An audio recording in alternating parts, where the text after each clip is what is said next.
Hello friends, आज मैं बनाइছিলোঁ बीनर এখন সালাড যিখন মোৰ মাৰ ষ্টাইলত হয়। ইয়াতে মই বিনখিনি সিজাই লৈছোঁ, বিলাহী সিজাই লৈছোঁ। তাৰ পিছত মই এখন বেলেগ ফাইলত এয়া পিয়াজ কাটি লৈছোঁ, জলকীয়া কাটি লৈছোঁ, অকমান জালুক গুড়ি, কলা নিমখ আৰু তেল লৈ লৈছোঁ। মেনুৱেল মই ৰুমত গৈ চাইছোঁ, মোৰ ল'ৰাটো তাণ্ডৱ কৰি থৈ দিছে।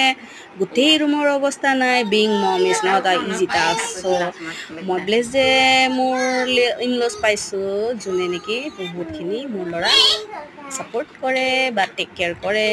সো এয়া পানী খাইছে বদমাছটো, বহুতে বদমাছ হৈছে। যিমানে ডাঙৰ হৈ গৈছে সিমানে মোৰ অশান্তি হৈছে। এয়া চাওক, মই বিন আৰু বিলাহী সিজাই লৈছিলোঁ, সিজি গ'ল। বিনখিনি সৰু সৰুকৈ কাটি ল'লোঁ। জলকীয়া মই অলপমান কমেই দিওঁ, কাৰণ জলকীয়া চবেই খাব নোৱাৰে।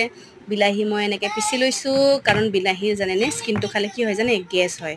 গতিকে বিলাহীৰ স্কিনখিনি মই এয়া এৰাই লৈছোঁ। এতিয়া মই গোটেইখিনি আদা দি পেলাই ধুনীয়াকৈ সানি ল'ম, যাতে সানোতে চব মিহি হৈ যায়। সানি লৈছোঁ মই, আপোনালোকেও এনেকৈ সানি ল'ব, ধুনীয়াকৈ সানি ল'ব। তাৰপিছত এয়া কাটি থোৱা বিনবিলাক ইয়াতে মিলাই দিব। বিনবিলাক আকৌ বেছি জোৰ জোৰকৈ পিটিকি নিদিব, বিন ভাঙি গ'লে ভাল নালাগিব। মাত্ৰ অলপমান লাহেকৈ সানি ল'ব। আৰু এনেকৈ সানি উঠাৰ পিছত এয়া চাবচোন, টাডা, মোৰ ৰেচিপি ৰেডি। আপোনালোকেও এনেকৈ ট্ৰাই কৰি বনাই চাবচোন, খাই চাব। সঁচা কৈছোঁ দেই, চবেই কিন্তু এই ৰেচিপিটো নবনায়। এইটো আকৌ মোৰ মায়েহে বনাইছিলে আগতে। বাই বাই, হৈ গ'ল।